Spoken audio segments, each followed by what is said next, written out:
Buenos días a todos. ¿Cómo están? Muy separados, ¿está bien? ¿Están guardando todos los lugares? Muy bien, cada uno en su sección. Es un placer de estar aquí siempre, cada semana. Tengo el placer de entregar la palabra hoy. Estamos en Nehemías, capítulo 13. Estamos en el último capítulo del libro de Nehemías. Estamos terminando nuestro estudio.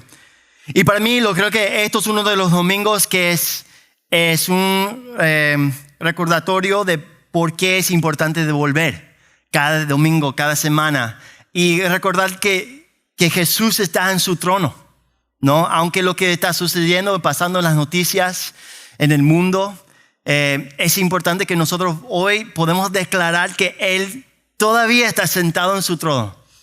Ninguno de sus planes ha cambiado. Él está reinando. Él es sobre todo. Y aunque nosotros queremos también animar a todos aquí, que nosotros estamos orando por lo que está sucediendo en el mundo, porque siempre cuando hay guerra, hay inocentes que sufren, hay familias que están infectadas, pero también nosotros sabemos que esto no es nuestra esperanza, no es un país, no es un gobierno, no es un presidente. Nuestra esperanza está en nuestro Rey Jesús. Y que Él también puede ser glorificado aún a través de estos sufrimientos. Entonces estamos orando por los líderes, que ellos pueden tener convicción y sabiduría, saber lo que tiene que hacer lo que es justo, pero también que puede ser una resolución de este conflicto, ¿no? Y también que el evangelio puede ser expandido en esos lugares. Entonces, estamos en Nehemías. Algo interesante para conexión de lo que está pasando. Estamos en la temporada de que Persia está reinando sobre Israel y el mundo conocido. Persia es Irán. Uno de los conflictos hoy es que hay un príncipe de Irán que quiere tomar el control y ahora hay un movimiento en eso. Y ellos apuntan a esta temporada en el tiempo de lo que estamos hablando. Irán era Persia desde los 40, cambiaron el nombre desde Persia. Entonces, eso es una conexión de lo que estamos leyendo hoy. Pero estamos en Nehemías 13, terminando este libro.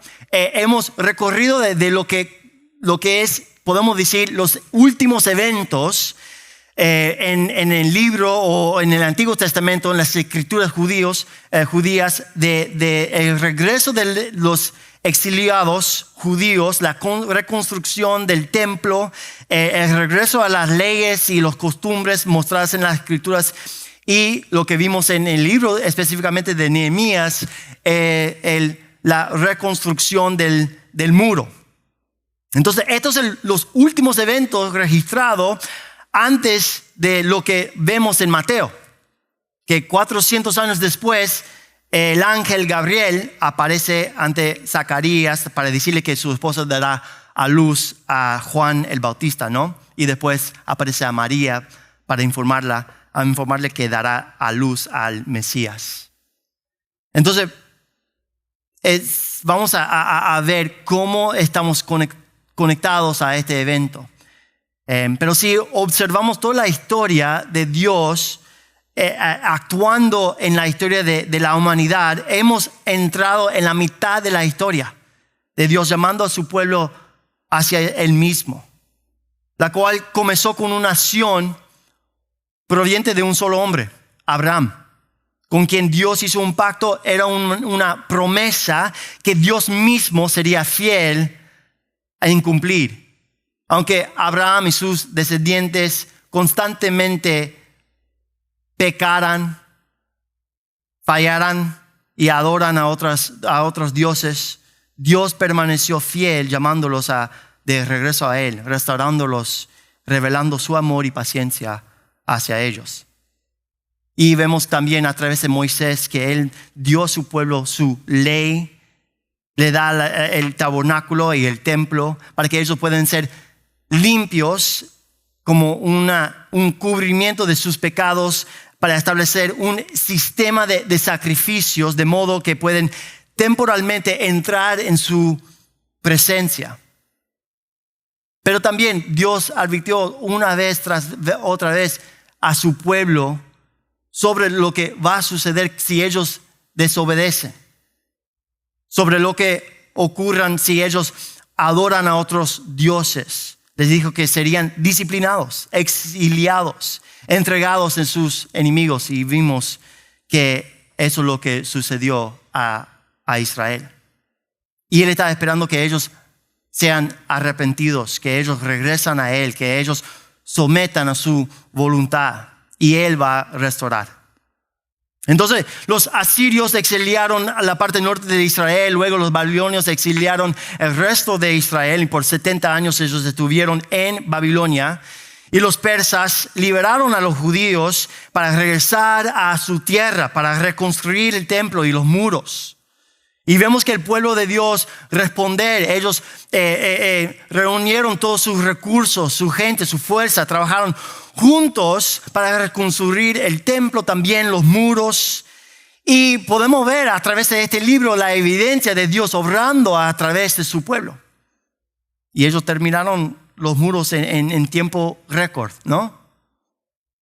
Y luego Esdras lee la Torah y el pueblo es convencido del pecado, y ellos comprometen a no caerse de nuevo, no casarse con extranjeros, a guardar santo el día de reposo y a no descuidar el templo, en la casa de Dios, sosteniendo el costo del ministerio, tanto del templo también como de los ministerios, de los ministros. Y después vemos todas las familias, los nombres de las familias, los jefes de la familia comprometiéndose con esta promesa. Y ellos celebraron, adorando a Dios. Y después fueron caminando alrededor de los muros, viendo lo que Dios ha hecho con ellos. Y la verdad es que uno quisiera que así termina el libro, ¿no? Que termina en el capítulo 12, que ellos celebraron, ellos están adorando a Dios, y después dice fin, el fin, ya, ¿no? Y tú puedes decir que esto es una historia que muestra lo que el pueblo de Dios puede lograr si ellos unen, si obedecen a Dios, si ellos cometen y comprometiendo a Él y su ley, sería una historia feliz, y después al fin. Excepto que no termina así. El capítulo 13 nos recuerda que tan rápido caemos. El capítulo 13 podemos decir que tan rápido podemos pasar de decir prometo. Lo prometo, yo voy a decir, voy a hacer esto, voy a seguir su ley. Y después a decir lo siento otra vez. Y eso es otra vez que podemos decir que es un recordatorio al pueblo de Dios cuánto necesitamos un cambio permanente, un corazón nuevo, un pacto nuevo, lo que vimos en el libro de Jeremías y Isaías, que necesitamos una transformación a una reforma más profunda. Necesitamos un Salvador. Y esta es una de las cosas que podemos decir que hay evidencias de la palabra de Dios que es verdad, que muchas otras naciones, cuando ellos hacen sus documentos de la historia de su nación, no metan cosas que pueden ver sus errores, que ellos pueden ver los lugares que ellos caen. Pero aquí podemos decir que aunque hay evidencias de Dios trabajando a través de Israel, también hay evidencias del pecado entre el ser humano, que necesitamos un cambio más allá que la religión. Puedes pensar que cómo vas a convencer a las personas que tú sigues y adoras al único Dios verdadero cuando estás arrancándole el cabello de tu hermano, como vamos a ver en este capítulo. Pero la verdad es que la Biblia no nos cuenta historias para hacernos sentir bien. La Biblia revela la santidad y la belleza de Dios contra el oscuro constante contraste del pecado del hombre y nuestra indignidad. Y la razón que tenemos la ley fue para mostrar nuestra pecaminosidad. La razón por la que Dios llamó al pueblo de Israel fue para revelar la necesidad de un Mesías y usar la ley y los profetas para anunciar su venida. Entonces vamos a leer el final del libro de Nehemías, revelando cuánto necesitamos a Jesús. Y vamos a leer todo el capítulo y después vamos a entrar poco a poco lo que podemos sacar de este libro, a dónde podemos prestar atención. Entonces estamos en Nehemías capítulo 13 y vamos a empezar con versículo 1. Aquel día leyeron del libro de Moisés a oídos del pueblo y se encontró escrito en él que los amonitas y los moabitas no debían entrar jamás en la asamblea de Dios, porque no recibieron a los israelitas con pan y agua, sino que contrataron contra ellos a Balaam para maldecirlos. Pero nuestro Dios convirtió la maldición en bendición. Y cuando oyeron la ley, excluyeron de Israel a todo extranjero. Antes de esto, el sacerdote Eliasib, encargado de los aposentos de la casa de nuestro Dios y que era pariente de Tobías, le había preparado una habitación amplia donde anteriormente se colocaban las ofrendas de cereal, el incienso, los utensilios y los diezmos de cereal, del vino nuevo y del aceite, prescritos para los levitas, los cantores y los porteros, y las contribuciones para los sacerdotes. Pero durante todo este tiempo yo no estaba en Jerusalén, porque en el año 32 de Artajerjes, rey de Babilonia, yo había ido al rey. Pero después de algún tiempo pedí permiso al rey y vine a Jerusalén y me enteré del mal que Eliasib había hecho por favorecer a Tobías a prepararle un aposento en los atrios de la casa de Dios. Esto me desagradó mucho, por lo cual arrojé todos los muebles de la casa de Tobías fuera del aposento. Entonces ordené que limpiaran los aposentos y puse de nuevo allí los utensilios de la casa de Dios con las ofrendas de cereal y el incienso. También descubrí que las porciones de los levitas no se les habían dado, por lo que los levitas y los cantores que hacían el servicio se habían ido, cada uno a su campo. Por tanto, reprendí a los oficiales y le dije: ¿por qué está la casa de Dios abandonada? Entonces reuní a los levitas y los restablecí en sus puestos. Entonces todo Judá trajo el diezmo de cereal, del vino nuevo y del aceite de los almacenes. Y puse al frente de los almacenes al sacerdote Selemías, al escriba Sadoc y a Pedías, uno de los levitas. Además de estos estaban Hanán, hijo de Zacur, hijo de Matanías, porque se les consideraba dignos de confianza y su responsabilidad era repartir las raciones a sus parientes. Acuérdate de mí por esto, Dios mío, y no borres las obras de misericordia que he hecho por la casa de mi Dios y por sus servicios. En aquellos días vi en Judá a algunos que pisaban los lagares en el día de reposo y traían manojos de trigo y los cargaban en asnos, y también vino, uvas, higos de toda clase de carga, y los traían a Jerusalén en día de reposo. Y los amonesté por el día en que vendían los víveres. También habitaban allí en Jerusalén tirios que importaban pescado y toda clase de mercancías, y los vendían a los hijos en Judá en el día de reposo.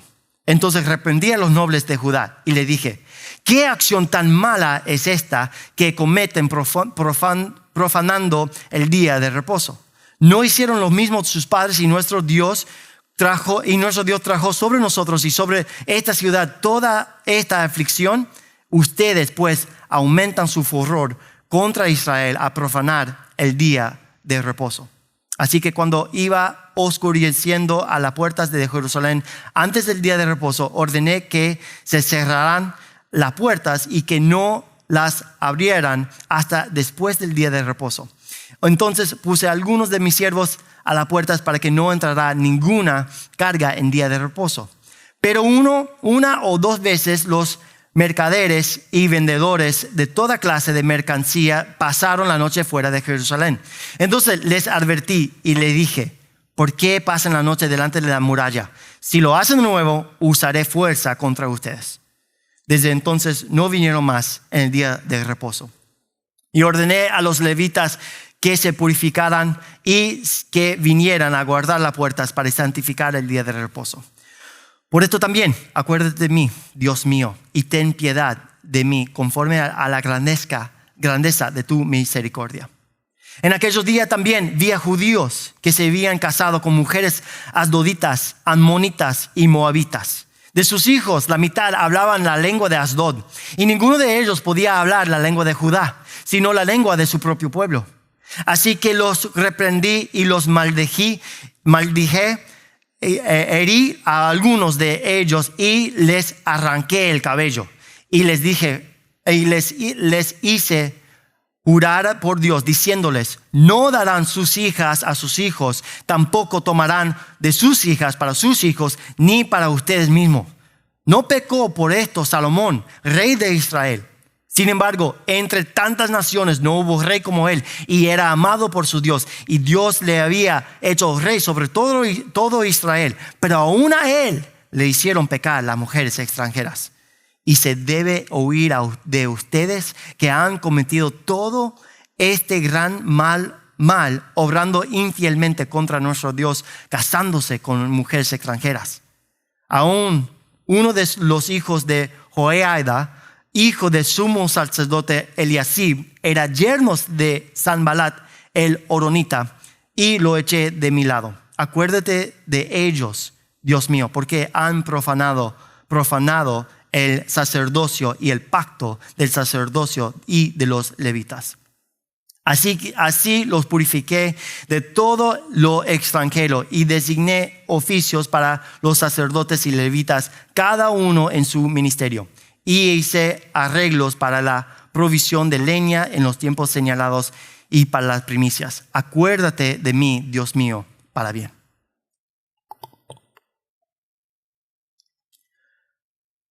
Bueno, desde que me casé, uno de mis trabajos, una de mis posiciones como tanto esposo y padre es un contratista general. No sé si ustedes tienen el bendición de tener tu propia casa, pero yo con Ashley compramos una casa que cuando estamos mirando diferentes casas pensamos, bueno, Dani puede hacer todo esto. Él puede cambiar la loza, él puede cambiar los baños. Y parte es mi culpa, porque yo también dijo, sí, claro que sí. Yo trabajé con mi padre siempre cuando eran niños. Él llevaba a uno de nosotros para trabajar con él. Y yo puedo cambiar un baño total, es fácil. Y lo que yo estaba diciendo es, yo puedo ver un video en YouTube y voy a tratar de hacer lo que aprendí de YouTube, intentar de copiarlo. Y yo recuerdo una vez que nosotros estábamos cambiando un baño en el townhouse ahí al lado del stadium, y era muy tarde y yo tenía que hacer la loza en las paredes, y pensé, bueno, voy a tratar de hacer todo esto antes de dormir para que las paredes pueden secar durante que duermo y yo puedo terminarlo mañana. Entonces yo empecé con el primer línea de loza, y para los que no saben, vas a aprender algo hoy. Si lo que no saben, cuando haces un pared de loza, lo colocas como un 2x4, ¿cómo se dice? 2x4, madera, para que se quedan recto, para que se quedan justo, perfecto, porque no sabes si el piso o el baño está eso. Entonces tiene que usar una cosa de madera para que sea perfecto, para que no arranques de ser torcido cuando empiezas con tu pared. Entonces, perfecto. Coloqué la tabla, la cosa, hice la primera línea con cemento, puse la losa, las conexiones, pum. El segundo, hice cemento, losa, conexiones, pum. Tercero, cemento, losa, conexiones, hasta que terminé. Hasta el final. Hice un paso atrás, admiró mi creación, que todo era bueno, todo estaba nivelado, todo estaba hermoso. Y ya estaba tarde. Pero faltaba la primera fila, porque ahí estaba la losa, ahí estaba la madera. Y yo pensé, bueno, ya pasó suficiente tiempo que el cimiento ya está seco, seguro, porque era unas horas, suficiente tiempo. Entonces, vamos a poner la primera fila. Entonces saqué esa madera y aguanté, esperé y nada movía. Ok, está bien. Saqué el otro. Y por 5 minutos nada movía. Y después escuché un... Y todo el pared estaba cayendo. Y yo tratando de aguantar toda la losa, así, gritando, ¡Ashley!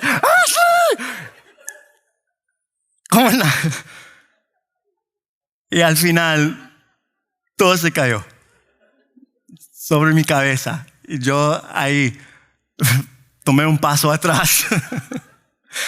Todo lleno de cemento, losa, roto, quebrado.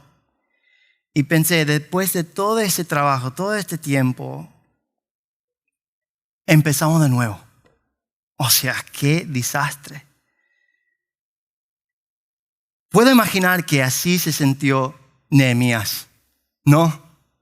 Después de pasar tanto tiempo trabajando con el pueblo de Israel, los líderes, los jefes de familia, todos prometen y firmen sus nombres para cumplir la ley. Hay documentos oficiales diciendo que sí, vamos a hacer esto, vamos a seguir. Y él se va por un corto tiempo a Babilonia y regresa. ¿Y qué pasa? Todos volvieron a sus viejas costumbres. No solo eso, sino que rápidamente te das cuenta que las 3 cosas principales que Nehemías señala aquí como el fracaso de Israel en guardar la ley son las mismas 3 cosas que ellos prometieron hacer en el capítulo 3. Matrimonios ilícitos, romper el día de reposo y no descuidar en la casa de Dios. Y los mismos enemigos de lo que Nehemías tuvo que sacar, Tobías y Sanballat, de vuelta está adentro del pueblo de Israel.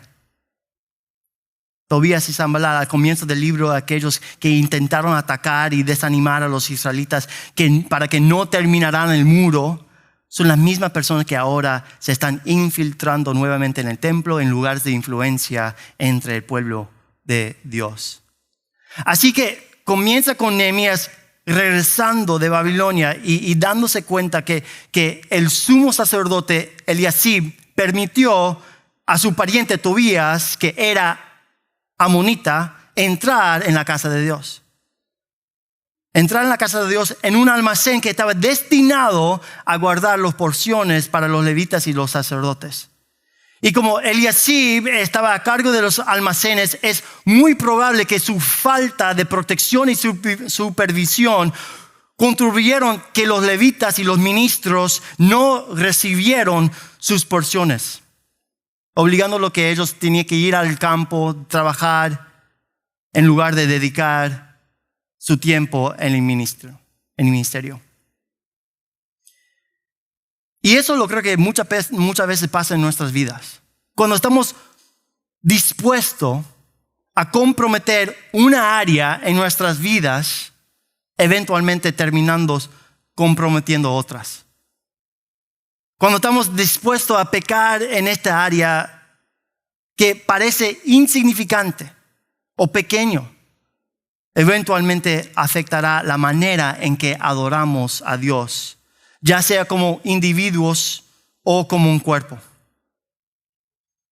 Algunos piensan, bueno, está bien, nosotros vamos a casar eventualmente, entonces ¿qué importa si tenemos relaciones antes?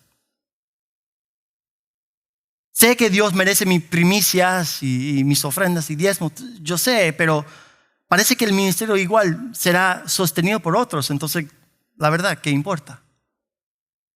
Sé que debería dedicar tiempo a Dios y dedicar un día a Él, descansar en Él, descansar en su provisión, pero también tengo unas metas financieras y si no trabajo 24 horas a la semana, no vamos a lograr esa meta financiera. Y los almacenes dentro de tu corazón que debían tener, estar ocupado con cosas dedicadas a adorar a Dios, ahora están ocupadas con cosas que adoran ídolos falsos. Esa es la primera cosa que Nehemías encuentra en el pueblo. Lo segundo que Nehemías reconoce es que el pueblo volvió a hacer negocios en el día de reposo. El regalo que Dios nos dio de detenernos un día a la semana y simplemente disfrutar de su creación y glorificarle y se convirtió en un otro día más, otro día de la semana. En el mercado, haciendo diferentes negocios, tratando de ganar todo el dinero posible.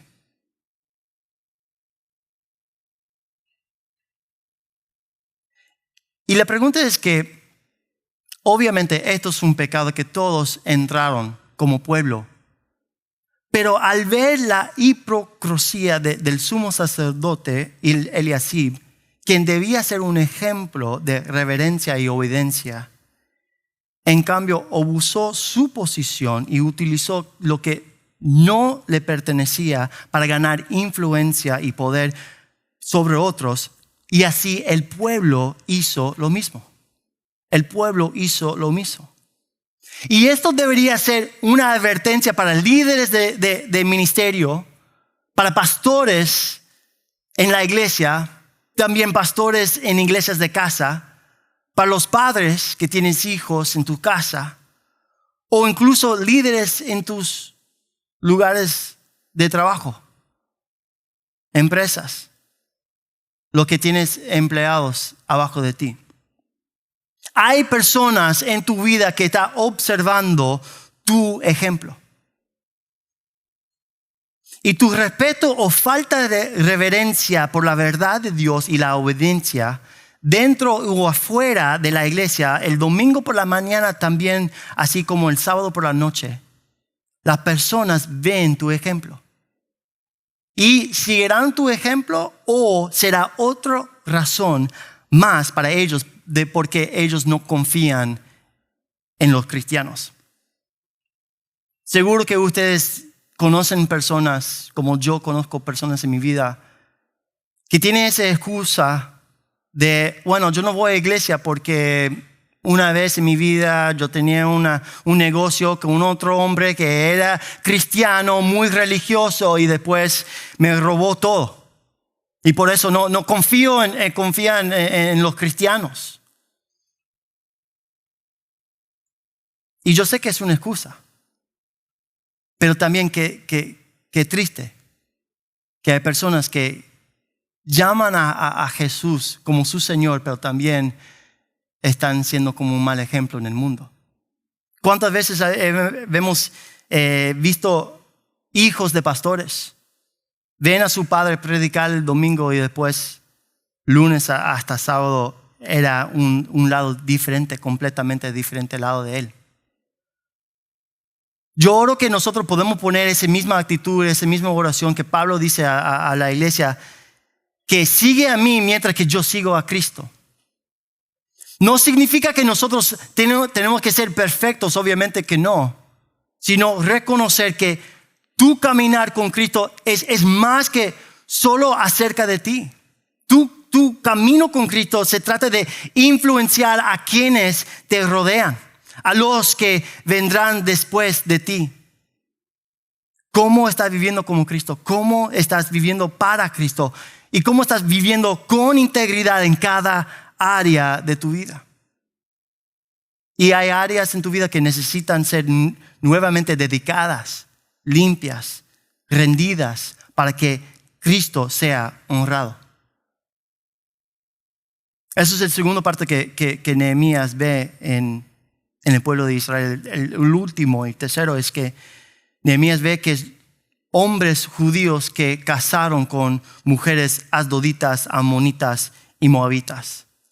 Y ya hablamos de esto hace 2 semanas atrás, que la razón por la cual Dios prohibió estos matrimonios fue porque llevarían a su pueblo a adorar a otros dioses. Era más religioso, teológico que racial.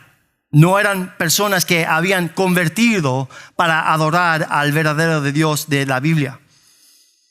Porque ya vemos que Dios ya sí permite esto. De hecho, Ruth, si lees el libro de Ruth, era moabita. Ella era la bisabuela del rey David. Dios permite la verdadera conversión sin importar la raza. Pero en estos grupos de personas, ese no era el caso. Podemos verlo en la manera en que la mitad de los niños hablaban la lengua de Asdod. Y ninguno de ellos podía hablar la lengua de Judá, sino la lengua de su propio pueblo. ¿Qué está diciendo aquí? Está diciendo que no estaban asimilando al pueblo de Dios, sino que mantenían su cultura, su idioma y sus formas de adoración. Eran hombres que comprometieron sus convicciones para establecer relaciones ilícitas con el mundo. Y de hecho, todas las cosas que vemos en este capítulo, vemos los seres humanos comprometiéndose, dejando de seguir la ley de Dios, algo que estaba designado a protegerlos, y en su lugar siguiendo su corazón, sus pasiones, su avaricia y siguiendo su deseo de adorar a sí mismos o otros dioses.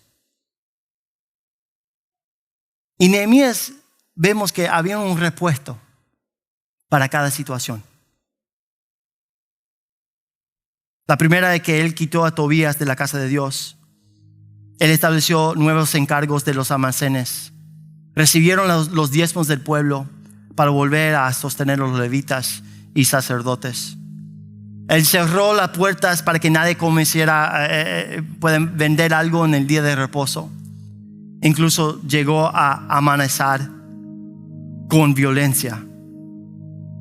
Y luego vemos una situación un poco rara. Comenzó a golpear, maldecir y a arrancar el cabello de los hombres que habían casado con mujeres extranjeras. Y él apuntaba al rey Salomón, que fue el hombre más sabio que vivió, que él cayó en pecado por causa de mujeres extranjeras. Y le pregunta: ¿ustedes creen que tú puedes ser mejor que él? Y la verdad, cuando vemos un ejemplo como rey Salomón, es una advertencia útil, pero la verdad es bastante triste también. Que hombres como Salomón fallaron, el rey David falló, líderes, profetas, sacerdotes, jueces y el pueblo de Dios fallaron constantemente a lo largo del Antiguo Testamento.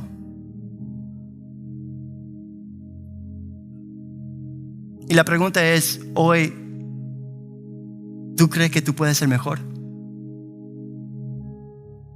¿Qué esperanza que tenemos? Si estos hombres hablaron con Jesús, con Dios, hablaron con personas que estaban en su presencia, tenía profecías claros, jueces, líderes, sacerdotes, Y ellos fallaron vez tras vez tras vez. Hicieron pactos. Dijeron, nosotros prometemos, vamos a seguir la ley, vamos a obedecer a nuestro Dios, vamos a honrarlo con nuestras primicias, con nuestras familias. No vamos a meter en los costumbres de las naciones extranjeras. Pero en un corto tiempo vemos que Nehemías regresó y todo era como en el principio. Y el problema es que no importa cuántas veces el pueblo de Dios se prometiera a seguir a Dios, pusiera barreras en sus vidas, o cerrará las puertas, o se arrancará el cabello, nada de eso iba a cambiar el corazón humano. La justicia es imposible de alcanzar por medio de la ley. Eso es lo que Pablo nos dice. Que Dios nos dio la ley para revelar nuestra maldad en comparación con su santidad.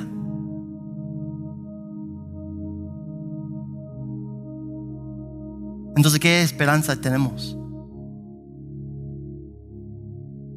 Necesitamos un líder mayor que Nehemías. Necesitamos un maestro mayor que Esdras. Necesitamos un rey mejor y mayor que David. Necesitamos un guardián mayor que la ley.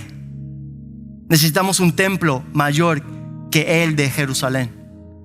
Necesitamos un protector mayor que esos muros.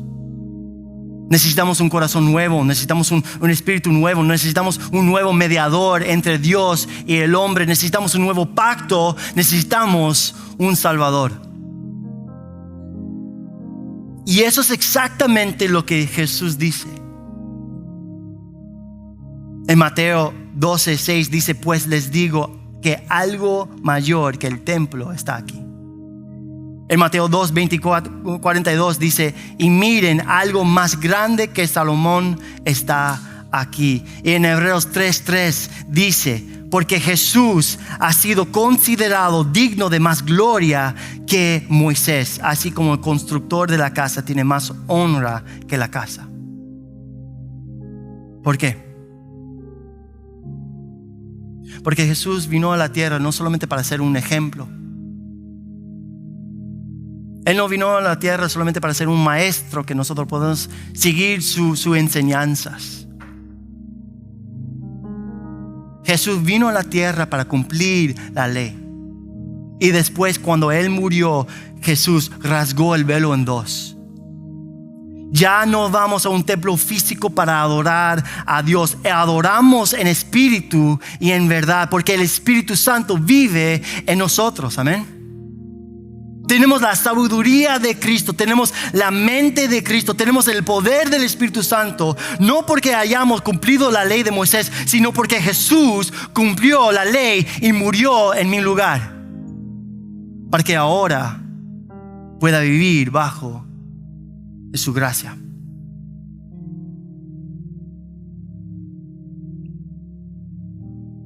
Y yo estaba hablando con José antes de este sermón, antes de este tiempo, hablando de su testimonio. Y él te va a decir, antes de Jesús, que él era un hombre totalmente diferente. Pero muchos buscan a la iglesia como algo, como una religión, para cambiar mi forma de pensar, para cambiar mi método, para cambiar mis hábitos, para tener una conexión con otras personas que son buenos. Y eso no es el punto. Nosotros necesitamos un cambio desde adentro hacia afuera.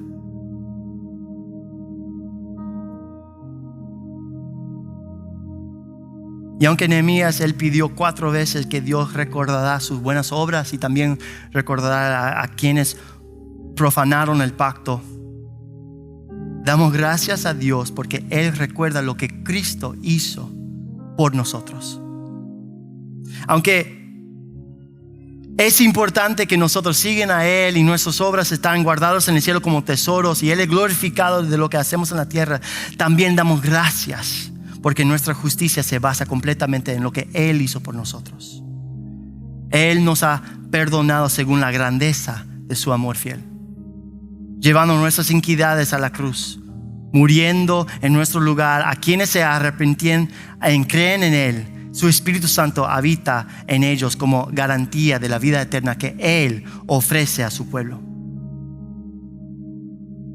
Y aunque nosotros no encontramos un feliz final en este libro, en el capítulo 3, sabemos que simplemente señala hacia algo mayor, que nada cambiará nuestras vidas excepto el sacrificio permanente de Jesucristo y la obra transformadora de su Espíritu. Entonces descansamos en Él hoy. Descansamos en su poder. Descansamos en su Espíritu. Descansamos que Él es fiel, aunque nosotros no somos.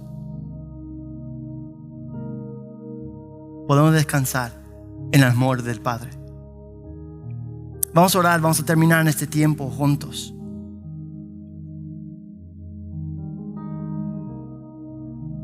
Y vamos a pensar en áreas en nuestras vidas, en nuestros corazones que tenemos que dedicar de nuevo a Él.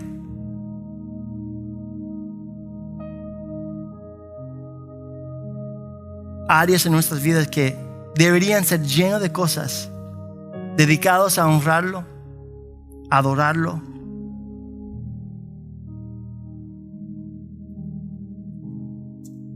Pero por alguna razón nosotros estamos llenándolo con ídolos falsos. Pero aún a través de eso, Él es fiel. Gracias, Señor, que tú estás con nosotros. Que nosotros no estamos dependiendo en una religión. No estamos dependiendo en obras buenas para tener tu favor y tu amor. Que descansamos en tu obra final en esa cruz. Descansamos en tu amor y tu paz y tu fidelidad. Que desde el principio de la creación tú sabías que necesitábamos un Salvador. Desde que Adán y Eva pecó, tú tenías una promesa, tú tenías una esperanza que nosotros como seres humanos podemos confiar. Que nosotros no podíamos entrar en tu presencia a menos que tú hicieras un camino. Estamos agradecidos que Jesús soportó la cruz, se sometió a la voluntad del Padre por el gozo puesto delante de Él. Así que hoy exaltamos su nombre. Sea glorificado en nuestros corazones. Oramos esto en el nombre de Jesús. Amén. Amén.